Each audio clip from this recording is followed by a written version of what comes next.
Hello மக்களே.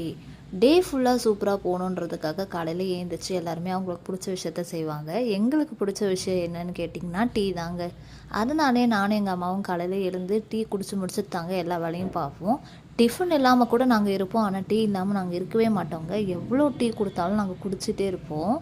அந்த அளவுக்கு டீ பைத்தியங்க எங்களுக்கு. ஒரு வழியாக டீ போட்டு குடிச்சு முடிச்சுட்டு எங்கள் வேலையை ஸ்டார்ட் பண்ணிட்டோம். வீட்டில் வெட்டியாக இருக்கிற என் தங்கச்சி வந்து க்ளீனிங் ப்ராசஸில் இறங்கிட்டா. அவள் என்ன வேலை பார்த்தான்னு நீங்களே பாருங்கள்.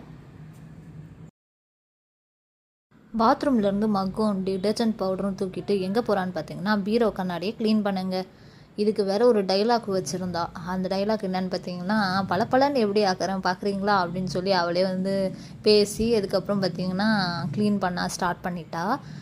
தண்ணி எடுத்து அதில் டிடர்ஜென்ட் பவுடரை கொட்டி ஒரு துணியை எடுத்து அதை கிழிக்கிறேன்னு சொல்லி அதுக்கு ஒரு 1/2 மணி நேரம் அதில் போராடி அதுக்கப்புறம் கிழித்து ஒரு வழியாக க்ளீன் பண்ணி முடிச்சிட்டாங்க. இவ பண்ணுற பில்டப் இருக்கே எப்பா, ஒரு கண்ணாடியை க்ளீன் பண்ணுறதுக்கே ஒரு நாள் எடுக்கிறாங்க. இவகிட்டலாம் நம்ம என்ன வேலை சொல்கிறது, ஒன்றும் பண்ண முடியாது.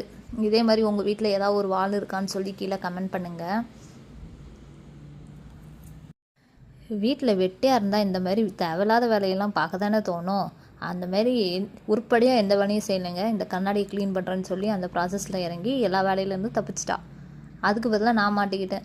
அப்புறம் பார்த்திங்கன்னா போஸ்ட்லாம் கொடுத்து ஒரு வழியாக அந்த கண்ணாடியை க்ளீன் பண்ணி முடிச்சாச்சு. அதுக்கப்புறம் க்ளீன் பண்ணதுக்கப்புறம் அவளோட அலப்பறையை பாருங்களேன் நீங்களே.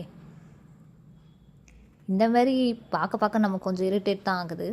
என்ன பண்ணுறது, தங்கச்சியாக போயிட்டாலே. இதே மாதிரி உங்கள் வீட்லேயும் சிஸ்டர் ஆர் பிரதர் இருந்தால் கீழே கமெண்ட் பண்ணுங்கள். டாட்டா பாய்.